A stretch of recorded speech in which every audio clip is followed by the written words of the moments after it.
All right, back again with another collection update. What month is this for? March, right? Yeah. I'm drowning in stuff again. So there's a lot to go through here.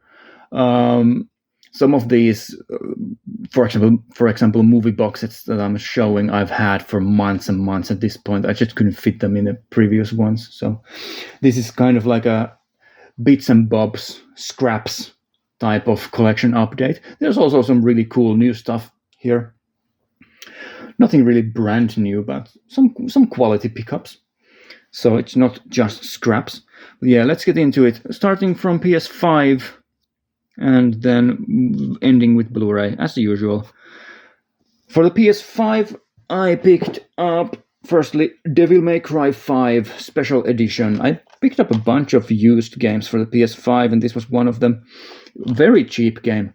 I never played it originally when it was launched. And this is the, again, like the special edition for PS5, so I guess there's like enhanced graphics or whatever, and also some DLC stuff, Virgil and whatever, a playable character that wasn't in the original release of the game.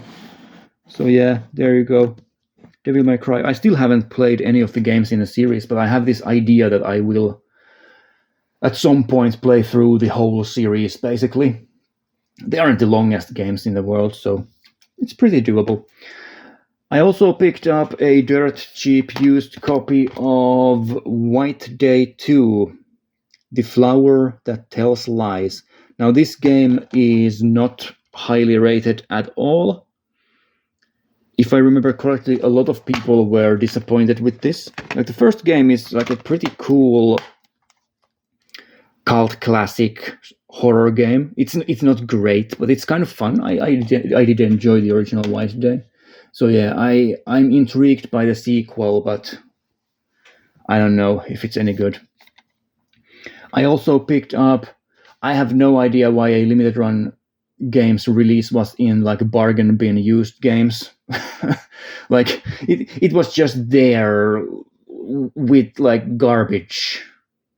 Like 3-year-old FIFA games, and then there's a copy of Shantae and the Pirate's Curse there for like $20, and I've no idea. Now this is not an expensive limited run games release, because like they've released Shantae and the Pirate's Curse so many times, so it's not expensive by any means, but still kind of funny to find this in like a bargain bin. But yeah, I've never owned a copy of Pirate's Curse. Any of the versions. I think they've released it for the PS4. It was one of the first ones that they released for the PS4. And there's probably also a Vita version, and then the PS5 version, and whatever. They've released this so many times.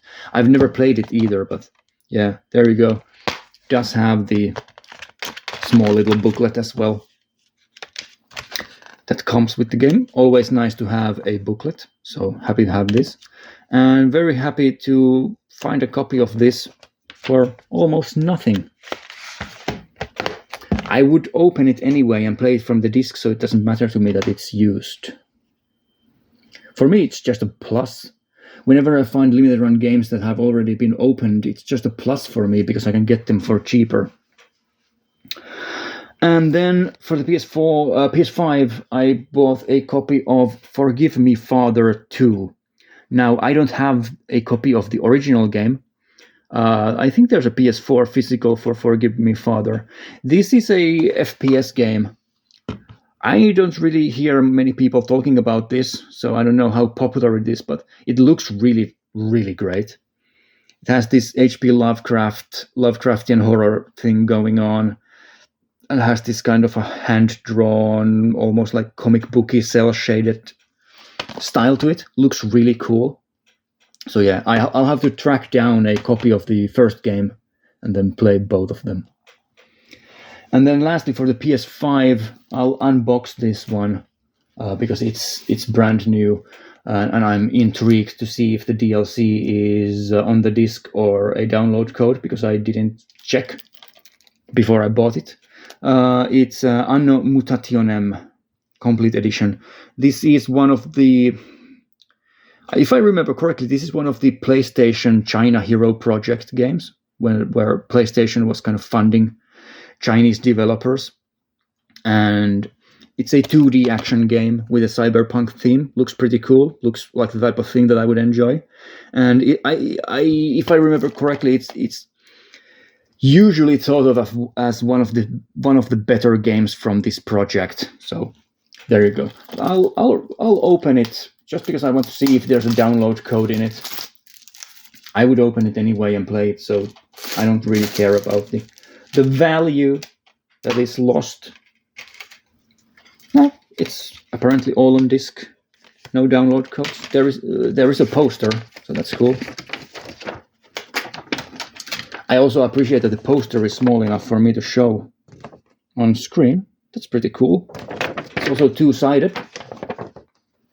Has the cover art from the case here as well. So there you go. Looks pretty cool, and it was really cheap as well. Got it from a sale. Then for the PS4, I'll end with the one that I don't want to get smashed. I picked up, again, this is an episode of cheap used games that I happened to stumble upon. So I randomly found this copy of Gianna Sisters' Twisted Dreams Director's Cut. This is one of those like old school, kind of like forgotten old school series that were kind of, people tried to reboot them, but how many people really care about Gianna Sisters? I don't know. Like they also did like Alex Kidd games and whatever, like this forgotten series. And yeah, it's by Soedesco. That's one of the reasons why I wanted to pick it up, because it's probably going to become somewhat collectible in the future. So, like many of the other Soedesco titles. So there you go. And this has some DLC also. It's on the disc as far as I know. If it's not, I don't have the DLC code. I'm pretty sure it's all on the disc. And yeah, I don't really know much about these games. They're some kind of like action platformers as far as I know, but there you go. It was cheap and I didn't have it, so now I have it. Another game that I've been waiting for a long time to find a really cheap copy of, because the game, as far as I know, is awful, and I don't want to pay much money for awful games, obviously. I picked up a used copy of Agony for like 12 euros, I think. It's a horror game. It was very highly anticipated because it had very impressive trailers and it like looks cool, kind of. But as far as I know, the game is really bad. It's kind of a throwaway horror game. So I wanted to pick up a cheap copy of Agony because I need all horror games and horror movies available in my life. Next up, I recently had this feeling. I every once in a while, maybe once a year, once every 2 years, I get this feeling that I want to play a Dynasty Warriors game. Now, last year that meant me playing like Dynasty Warriors Strike Force on the PS3 for like 70 hours out of nowhere. But yeah, I found this. Again, in a used bookstore, just randomly ran into this. I don't have this yet in the collection, so Warriors All-Stars. I guess I'll play this at some point. It has a bunch of characters in it. I'm pretty sure that's like the main guy from Neo up there. And then you have like Ninja Gaiden, and then you have like the Dynasty Warriors. What's the name of this guy? Like Shao. Wait, what is he called? Shao Yu? Something like that. He's the main guy from the Green faction. Yeah, and they're Dead or Alive, and just a bunch of game series smashed into this one game. Looks absolutely ridiculous. 30 heroes from 13 franchises.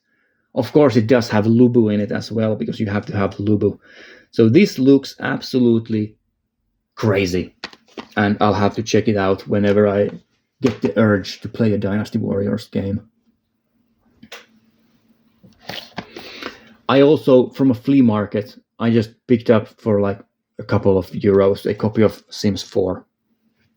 I'm pretty sure I don't have a copy of Sims 4. I've never played it, so As far as I know, this is the one that people don't like, but if I find a good condition used copy of a game I don't have that's kind of interesting for a couple of euros in a flea market, I'll pick it up. And then lastly, for the PS4 stuff, I picked up a dirt cheap used copy of Caveman Warriors. This is the East Asia Soft limited edition box set. Nobody wanted this, so I got this for almost nothing. It's a 2D, some sort of an action game. It doesn't look that great. I don't even want to open the box. I don't know if it's interesting at all. Oh, it's has the glue failed? Has the glue failed, or does this open like this normally? I'm pretty sure it's not supposed to open like this. But well, it means that I will show the contents. There's a soundtrack CD. There's some pretty bad shadows on the screen at the moment, but hopefully that shows. So there's that. And what else do we have here? There's the game.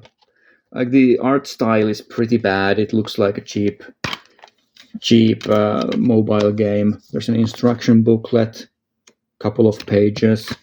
It's cool. And then there is an art book. What are these character designs? I'm glad that I opened this up now. What are these? These are pictures of backers, like Kickstarter backers. What is this? Oh, that's all of the backers. Yeah, there's also the certificate number that was in here. What is this? There's stuff falling out. There's a sticker as well. Cool. So yeah, then this is like an art book. Oh, there's more stuff falling out. There's another one of another sticker. Yeah, there you go.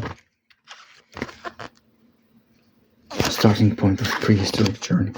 I mean, I don't know if the game is any good, but at least they put a lot of effort into this collector's edition. It looks pretty cool.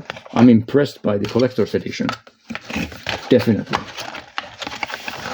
And I wasn't like excited about this pickup at all until now. Now that I opened it, and it looks pretty cool. So hats off to them. East Asia Soft has some very impressively collector's editions. I've always liked these box sets that they do for these games. I have a bunch of them there. One shelf up with Bleed 2, Ghost Blade HD, one of the best games that they've released. The Coma, which I hate. Furwind, which is another awful game. Reverie is pretty fun. So yeah, a bunch of fun games. Next up, cheap PS2 games. I picked up a copy of Atari Anthology. Has some damage to the cover, which means that it was almost... I got it for almost free. And yeah, it has a shit ton of old Atari games. Millipede, Pinball, Gravitar, Asteroids, Battlezone, Centipede, Missile Command, all the ones you would expect. 85 games that started a revolution. Yeah. Oh yeah, it has 18 arcade games and 67 Atari 2600 games. So there we go. Complete in box. Black and white manual. Man, disappointing manual. I also picked up, like, these are just random pickups. Some of these games that I have here, I didn't even know existed before I picked them up, but for the price, which was almost nothing, I just couldn't pass on them. I picked up World Destruction League Thunder Tanks, which is some kind of a tank combat game with this sort of a game show thing going on. Looks pretty fun, actually. I did check these out after I picked them up, and Many of these had pretty like high review scores, and people seem to like them. At least some people. So it's the same thing with this one. Some people trashed it in their reviews, and some people thought that it was pretty good. This is Power Drome, which is kind of a Wipeout style high-speed racing game. Probably nowhere near as good as Wipeout, but again, very cheap, and I didn't have it, so now I have it in the collection. I also picked up a copy of Mike Tyson Heavyweight Boxing, only because it's Mike Tyson, and I really like Mike Tyson. It's also by Codemasters, which is not the worst company out there, so there's that. But yeah, Mike Tyson, what an absolute legend. If the game has Mike Tyson's name in it, I'll get it.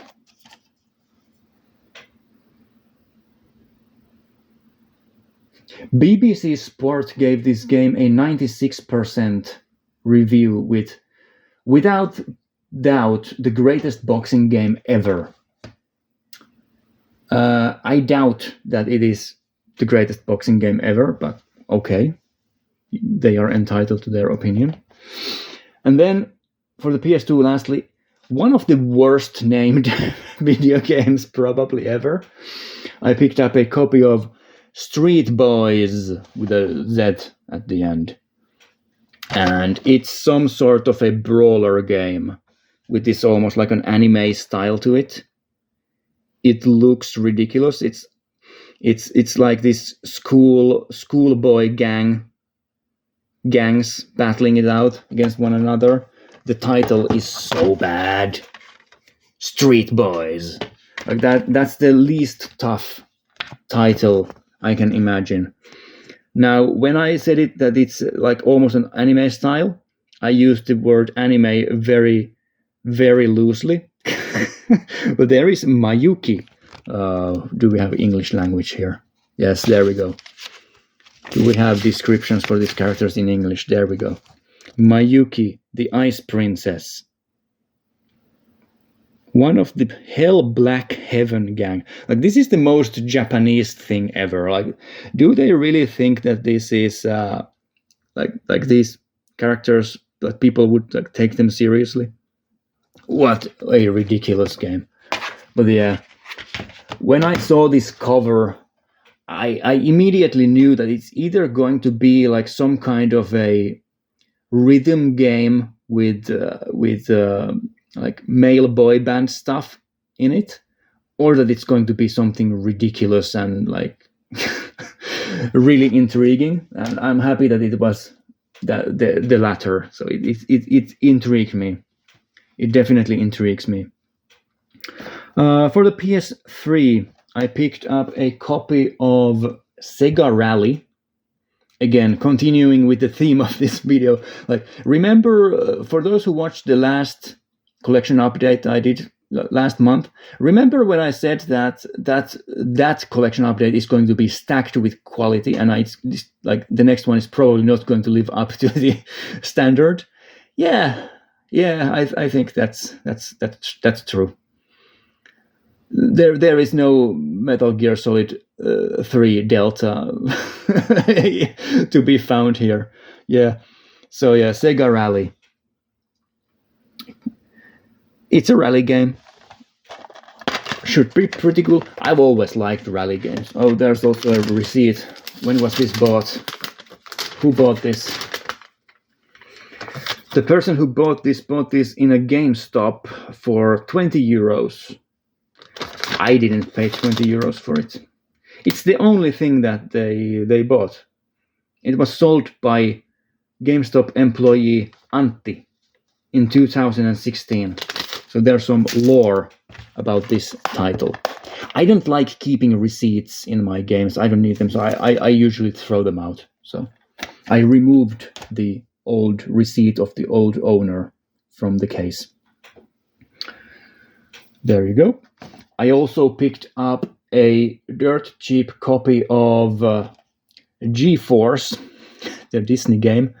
I talked about the movie in, I guess, the first or maybe the second movies I've watched because I watched this with a friend last year during the summer, I think, and we kind of enjoyed the movie. It's like a dumb fun kids movie. So obviously, when there's a licensed game for it with this awful looking 3D guinea pig on the cover, I have to buy it. I have to have a copy of Disney's G-Force on the PS3. Why wouldn't I? And because I'm a man-child, I'm actually going to play it at some point. So there you go. I'll report back on the quality of G-Force when I play it, or after I've played it. And then also I bought, well, this one is actually a pretty cool pickup to end this string of random cheap pickups of games that no one's interested in. I picked up a copy of Epic Mickey 2, The Power of Two. I don't like saying the name, but it is what it is. And it's a co-op 3D, like Disney licensed game on the PS3. A lot of people like this game a lot. I've never played it, so I'll look into it when I get the chance. Really boring black and white manual. That's disappointing. But yeah, Epic Mickey, The Power of Two. I'm pretty sure. Did they recently bring that game back, or there was some Mickey game that they remastered or remade or whatever that was released on the on modern consoles quite recently. So was it that game? Probably not. It was probably the earlier one, but I don't remember. Anyway, and then to end with the PlayStation stuff and the game stuff in general, I have here again a bunch of PS1 games,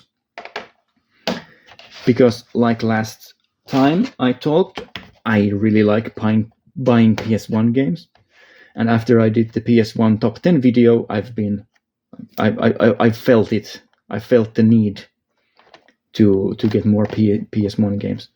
So I picked up some pretty cool stuff. I picked up firstly a copy of Star Wars Rebel Assault 2 with the English and Swedish version. Unfortunately, doesn't have I don't think this has a Finnish version at all. But yeah, it comes in this nice thick case, similar to like Metal Gear Solid and whatever. Yeah, it's one of these Star Wars games that I've never played. And yeah, I think I've talked about this before, but I'm not even a huge fan of the Star Wars movies. I've never really watched them. I know the stories and the characters, and I've seen like so many scenes and bits and pieces that I've probably pretty much seen the entire movies, but I've never actually sat down and watched like the original 3 Star Wars movies. I've seen episode 1 and episode 3, I think. From start to finish, but the other ones I think I've never watched them from start to finish. Not my favorite thing in the world, but you know,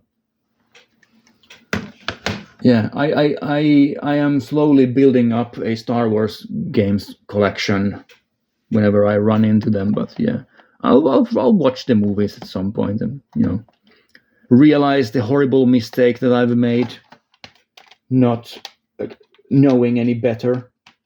All right, and then I picked up 3 pretty cool PS1 games that are more like PC games, but there are PS1 ports, and I got these for much cheaper than what they usually go for.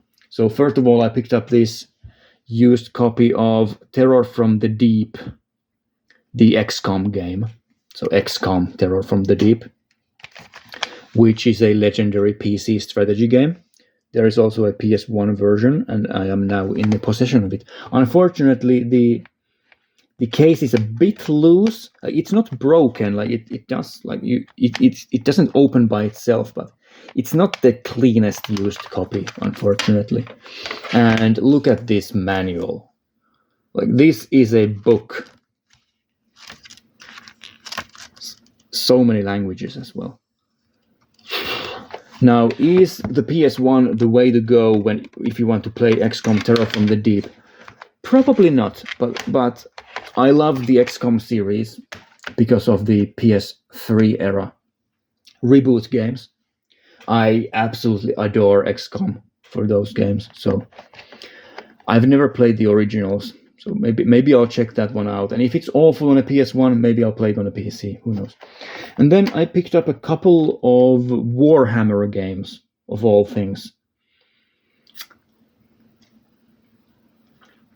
Now, again, Warhammer. What do I know about Warhammer? Well, I know that there is like Warhammer 40k with Space Marines and whatever. And then I know that there is this side of Warhammer, which is more like fantasy as opposed to sci-fi. I don't really know much about this Warhammer stuff, but it looks really fucking cool. So when I got the chance to buy a couple of these Warhammer strategy games, yeah, why not pick them up? Warhammer Shadow of the Horned Rat. As far as I remember, this is the first one that was released on a PS1 as well. Pretty sure about that. Yeah, it of course also complete in box, has the manual. Black and white, unfortunately.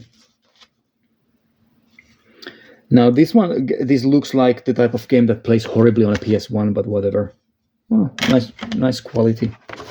Disc as well, not scratched at all. Disc art, some orcs on it. And then I also picked up Dark Omen, Warhammer Dark Omen. I would assume that these games are at least like pretty good ports on the PC. Like especially Shadow of the Horned Rat, I think like has like 90s and 80s mostly in the reviews. So like this is made by Electronic Arts, or like published by Electronic Arts on the PS1. So I would assume that these games aren't horrible. However, Electronic Arts did also publish like Command & Conquer games on the PS1, and I think those play pretty badly. So I don't know. But yeah, glad to have some manly PS1 games. Warhammer, XCOM, Star Wars to an extent. And then to end the PS1 stuff, adding one more manly game to the stack. I was incredibly happy. I was elated even when I found a copy of one of my childhood games in a used bookstore locally, and I had to pick it up immediately. And that is the masterpiece Barbie Race and Ride. Yes. Now you may be asking, are you insane? Like, why are you buying a Barbie game? Well, I had this game as a kid, or like a pirate copy of this game, and I used to play it quite a bit.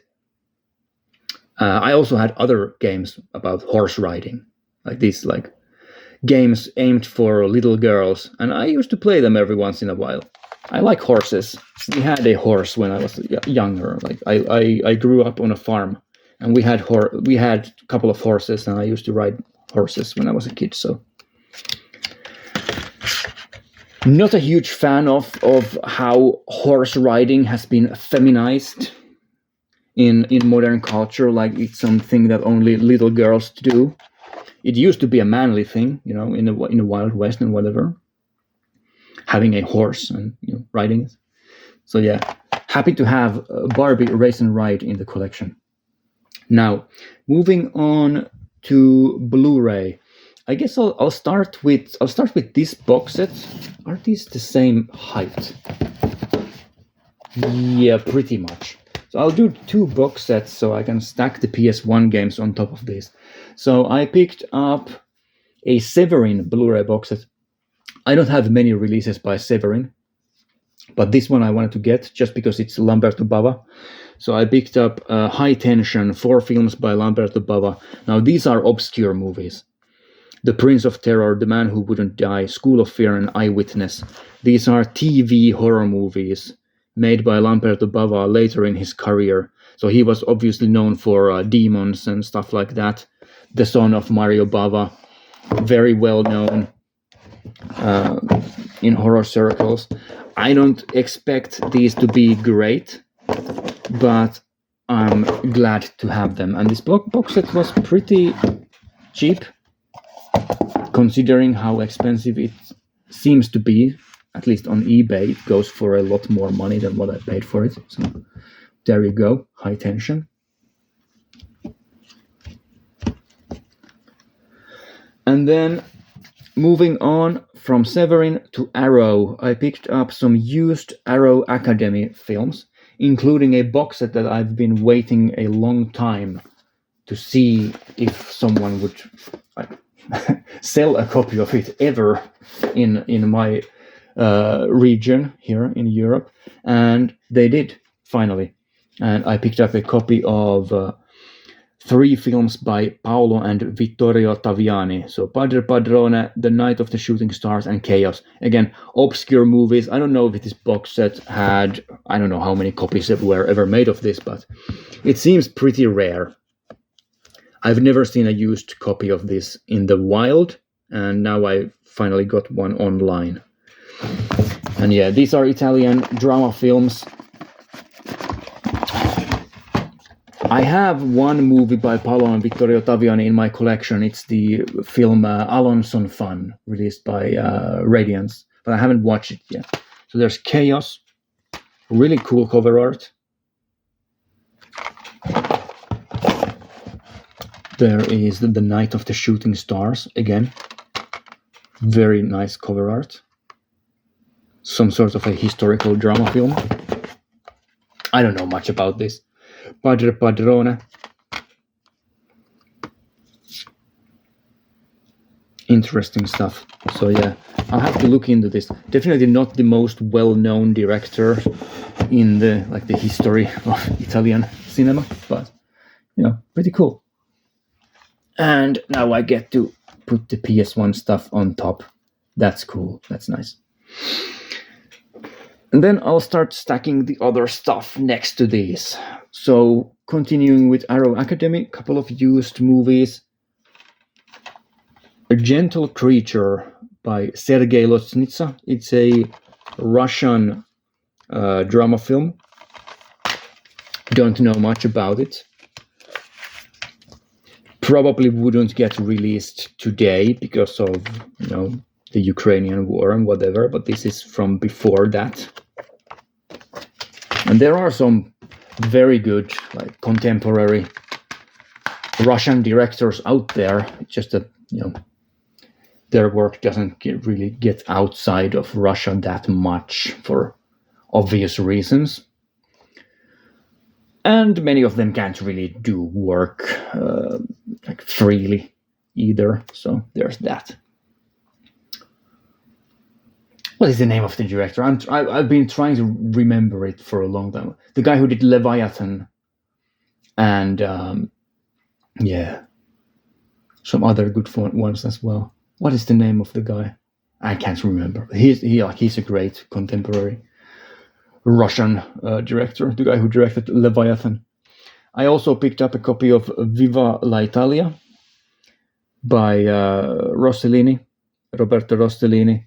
I don't think I've seen anything by Rossellini.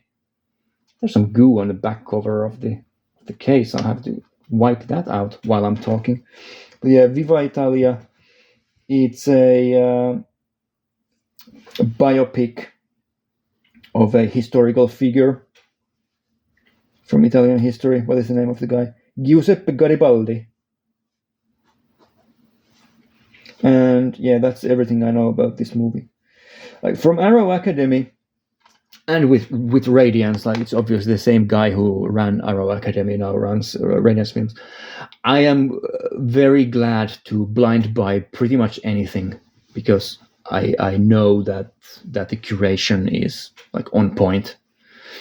And Rossellini, of course, is a very famous, great director also. So there's that.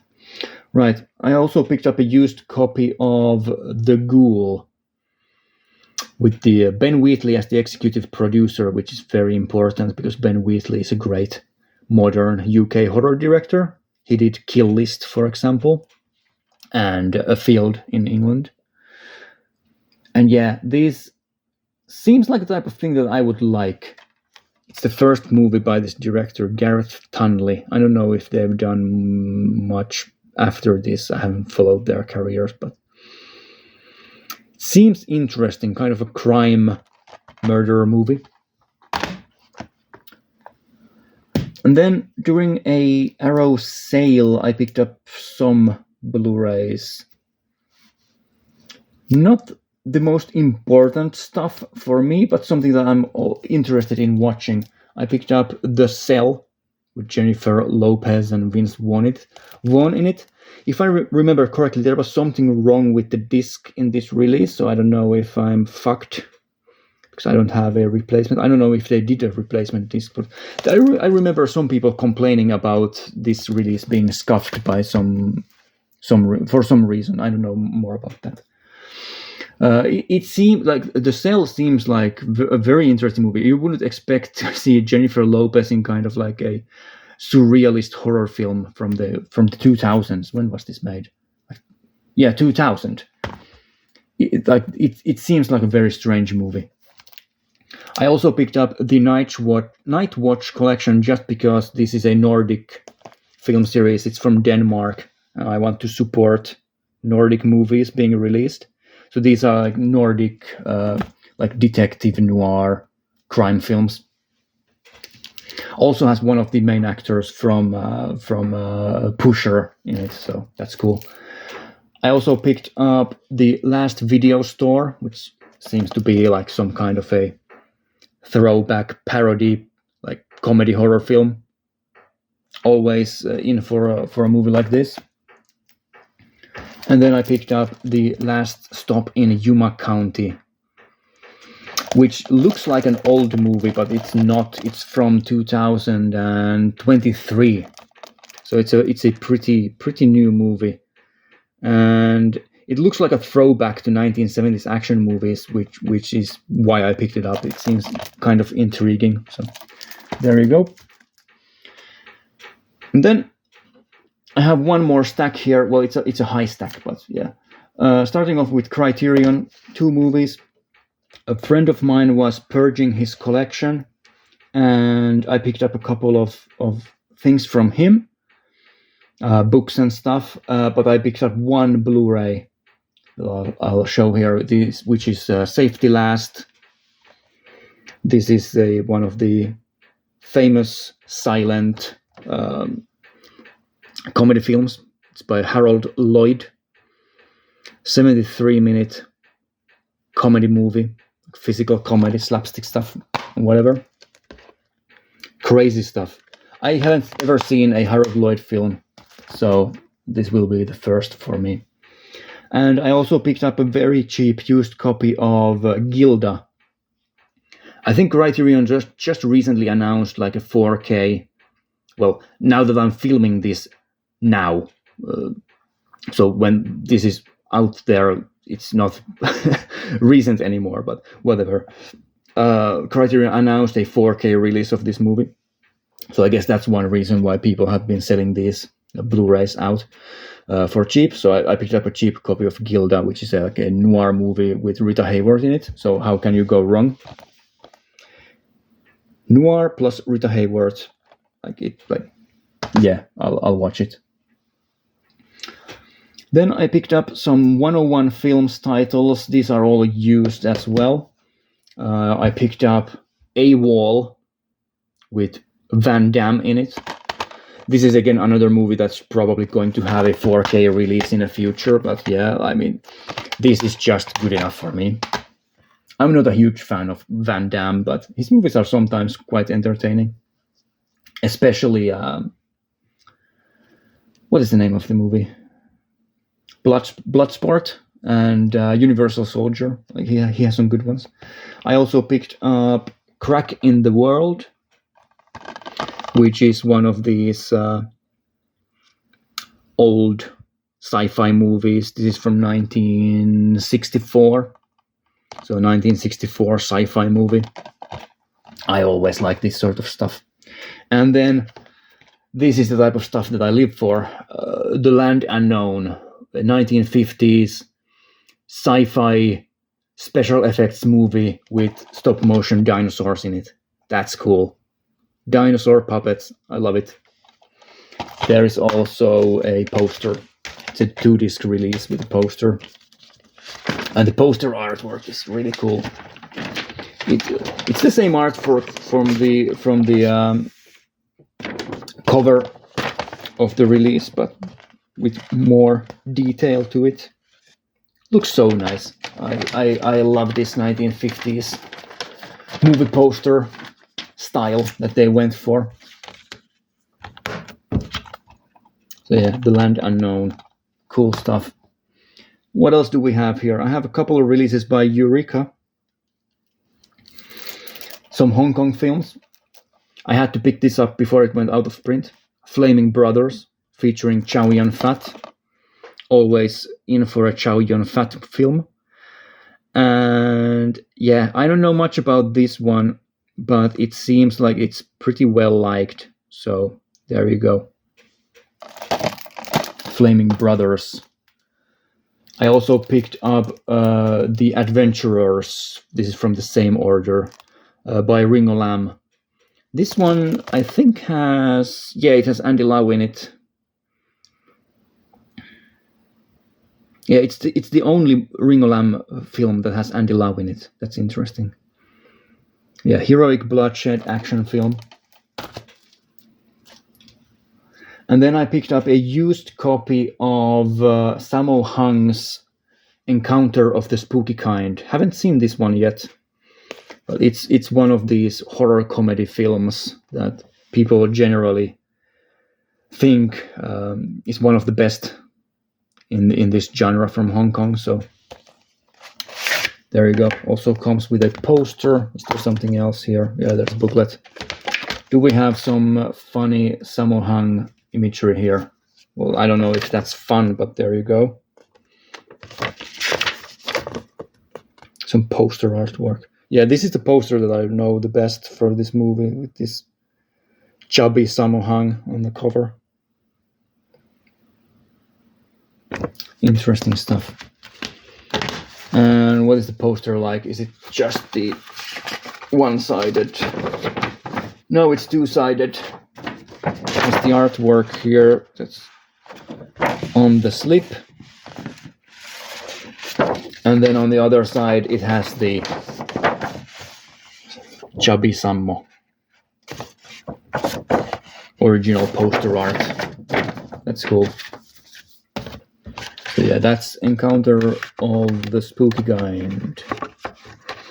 I'm hoping that this movie is much better than The Dead and the Deadly, which is the last Sammo Hung comedy horror movie that I watched, which I thought was absolutely dreadful and awful. So hopefully this is better. Hopefully. Maybe it is. Right. I also have one movie here by Imprint. I usually don't buy Imprint stuff, but I just happened to run into this. It's Warning Shot, which is a 1960s police film about a policeman shoots a suspect. And there's a investigation on what happened. Seems interesting. David Janston. So yeah, Imprint limited edition with the slip cover. I think the only Imprint release I have other than Dersu Uzala, the Kurosawa film. Don't really collect Imprint stuff. It's very expensive to buy Australian stuff here. So yeah, there you go. Then next up, Indicator. I'll end with Indicator. I bought a used copy of Gumshoe, which is a comedy film directed by Stephen Frears. Don't know who that is, but yeah, as far as I know, it's like a comedy parody take on the private investigation noir film genre. Let's put this here. And then from an Indicator sale, this is how far ago some of these releases are from. This is from the big Indicator sale that was maybe 4 months ago, I guess, at this point. maybe even 6 months ago. I can't remember, but there was a big indicator sale, and I picked up a bunch of stuff from there. I picked up Edge of Eternity. They release a lot of movies that don't really interest me that much, but this was definitely one that I wanted. It's like a suspense thriller, directed by Donald Siegel. Siegel is always a name that I want, so that's the guy who did Dirty Harry. So Edge of Eternity, absolutely on my radar. And then some collector's editions or limited editions with these bigger box sets. Hitchhike, which has Franco Nero in it, always a great sign. Love Franco Nero. So an Italian, some kind of a thriller, I guess. Has Ennio Morricone's music in it as well. Number 80 of 1000. That's cool. I also picked up a couple of their giallos. Death Carries a Cane. I don't know anything about these giallos, but I'm always in for a giallo. Even if it's a bad one, I still want to see it. So yeah, 149 out of 1000 for this. And then the Perfume of the Lady in Black, which is number 263 out of 1000, my copy of it. Life, what is it but a dream? Well, I guess I would hope there's more to it, but whatever, okay. And then I picked up, this one I picked up because of Richard Pryor. I want to see these Pryor movies. I haven't seen any of these. Pryor and Wild box set with Stir Crazy, See No Evil, Hear No Evil, and Another You. So 3 movies with Richard Pryor and Gene Wilder in them. Sort of comedy films.